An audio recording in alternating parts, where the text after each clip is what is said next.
You will hear an interview with a crime writer. For questions 1 to 7, choose the best answer, A, B or C.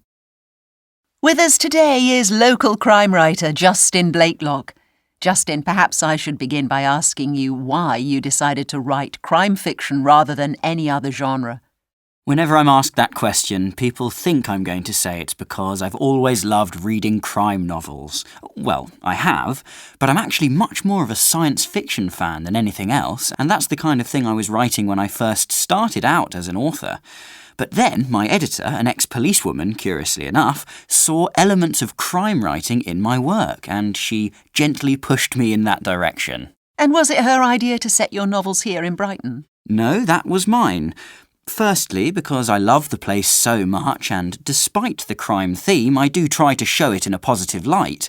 But also, even though I'm writing fiction, I want my stories to be as real and accurate as possible. And because I grew up in this area, because I know it so well, it makes sense for me to set them here.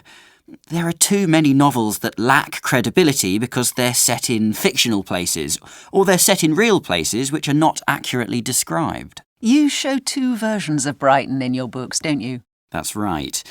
To the visitor, Brighton seems a very peaceful city.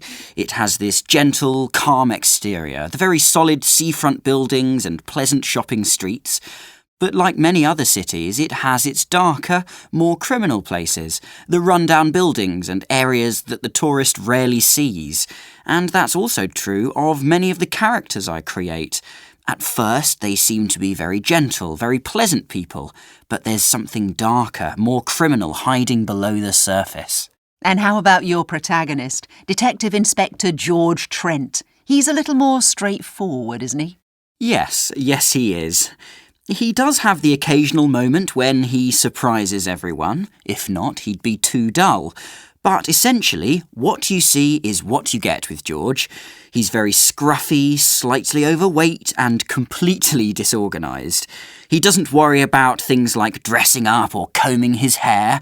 He thinks he's good enough as he is. He's very comfortable with the way he looks, and that's really what makes him such a likeable character, I think. Yes, he's not attractive, but he's very human, isn't he?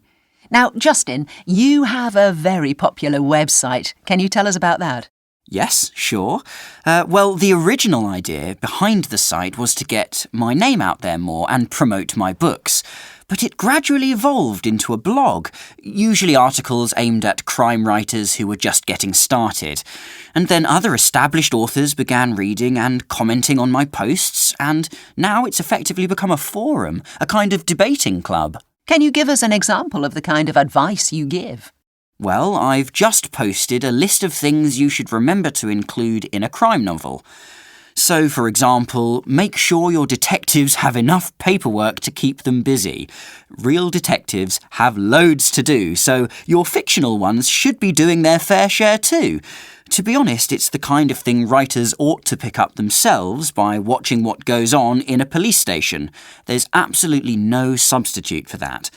But it's good to compare notes, and for every 10 pieces of advice I give, you can read 20 more in the comments from other writers who've done their own research. It's a support service, a secondary source. And a very useful one. Now, Justin, your last book, Western Road, is currently being made into a film. You must be delighted. Yes, I am. More or less.